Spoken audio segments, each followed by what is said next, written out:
നമസ്കാരം, ഞാൻ doctor Kishore Kiran, vein miracles varicose vein and piles treatment സെൻ്ററിലെ കൺസൾട്ടൻറ്റ് സർജനാണ്.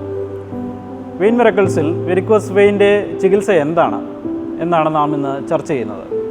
നമ്മൾ വെരിക്കോസ് വെയിൻ എന്ന് പറയുമ്പോൾ വെയിൻസ് തടിച്ചു നിൽക്കുന്നത് മാത്രമല്ല, പകരം കാലിൽ ബ്ലഡ് മുകളിലോട്ട് കയറിയില്ലെങ്കിൽ കാലിൽ നീര് വരികയും ആ നീര് നീണ്ട കാലം നിൽക്കുകയാണെങ്കിൽ പാടത്ത് വെള്ളം കയറുന്ന പോലെ വെള്ളത്തിൽ കിടക്കുന്ന കോശങ്ങൾ ചീഞ്ഞുപോയി അത് സെല്ലുലൈറ്റിസ് എന്ന് പറയുന്ന ഒരു സിവിയർ ഇൻഫെക്ഷൻ കാലിൽ വരാനുള്ള പോസിബിലിറ്റിയാണ് ഉണ്ടാക്കുന്നത്.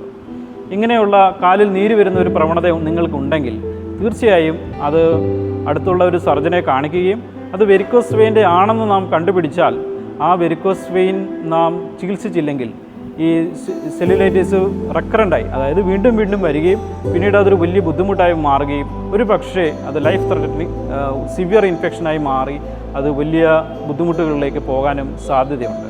ഇങ്ങനെ ഇടയ്ക്കിടയ്ക്ക് സെല്ലുലൈറ്റിസ് അല്ലെങ്കിൽ കാലിൽ ഇൻഫെക്ഷൻ വരുന്ന ആൾക്കാർ ഈ വെയിൻ മിറക്കിൾസിലെ ട്രീറ്റ്മെൻറ്റ് എടുത്തു കഴിഞ്ഞാൽ പിന്നീട് ആ ഇൻഫെക്ഷൻ വരുന്ന പ്രധാന കാരണം വെരിക്കോസ് വെയിൻ ആയതുകൊണ്ട് തന്നെ ആ കാരണത്തിനെ എന്നേക്കുമായി നാം ഈ ട്രീറ്റ്മെൻറ്റിലൂടെ മാറ്റുന്നതോടുകൂടി ഈ സെല്ലുലൈറ്റിസ് ഇടയ്ക്കിടയ്ക്ക് വരാതെ ആകാൻ പറ്റും. അങ്ങനെ ഇൻഫെക്ഷനെ നമുക്ക് കൺട്രോൾ ചെയ്യാൻ സാധിക്കും.